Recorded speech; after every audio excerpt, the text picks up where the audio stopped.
ফাদর যা এই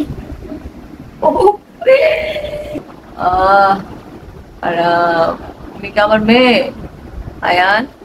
না, মেয়ে সন্তান নাকি এক একটা জান্নাত।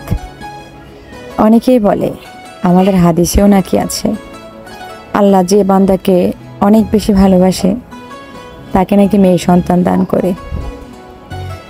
জানি না আল্লাহ আমাকে কতটা ভালোবাসে, হয়তো এখনো আল্লাহ সে ভালোবাসার বান্দা হতে পারিনি, এজন্য আল্লাহ আমাকে কোনো মেয়ে সন্তান দেয়নি।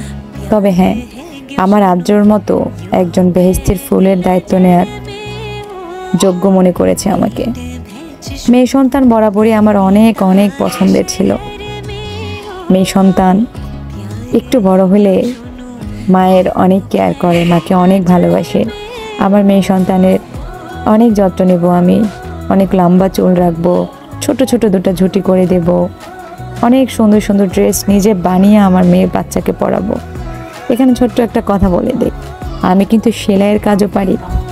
আমার নিজের ড্রেস, আমার মা ড্রেস, আমার বোনের ড্রেস, আমার শাশুড়ির সব কিছু কিন্তু আমি একাই সেলাই করতাম। তবে সেটা করতাম, অতীত হয়ে গেছে। এখন শারীরিক অসুস্থতার কারণেও সেলাইয়ের মেশিনে বসা হয় না, আর ব্যস্ততা তো আছে।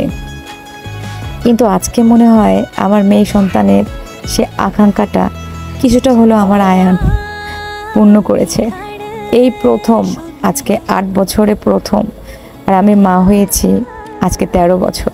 এই প্রথম আমি একটুখানি মেয়ে সন্তানের ছোঁয়া পেলাম। হঠাৎ করে কোনো কারণ ছাড়াই আয়ান আমার চুল আঁচড়ে দিচ্ছে। কোথা থেকে জানি একটা চিরুনি পেয়েছে, ওটা এনে আমাকে বলছে, আম্মু বসো তো, তোমার চুলগুলো আঁচড়ে দেই। যদিও ঠিকভাবে দিতে পারছে না, কিন্তু কেন জানি আমার এত শান্তি লাগছিল। মাইগ্রেনের ব্যথায় মাথা একদম ভার হয়ে আছে, যে কোনো মুহূর্তে ব্যথা শুরু হয়ে যাবে, এই আতঙ্কে খুব দুশ্চিন্তায় ছিলাম।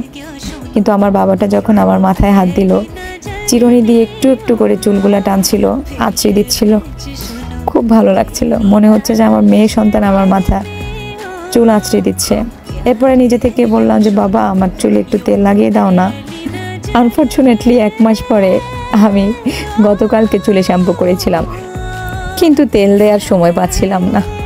একা হাতে এতগুলা বিজনেস পেজ সামলানো, ব্লগ পেজ সামলানো, একা সংসার, শ্বশুর শাশুড়ির সাথে একসাথে থাকা, এর মধ্যে 3টা বাচ্চা, এর মধ্যে আমার আদ্রর মতো একটা বেহেশতের ফুলের যত্ন নেওয়া, সব কিছু একা হাতে করতে হচ্ছে। দেখতে পাচ্ছেন রেজাল্ট কি? আমার মাথার তালুর দিকে তাকান, তালু কিন্তু একদম ফাঁকা হয়ে গেছে।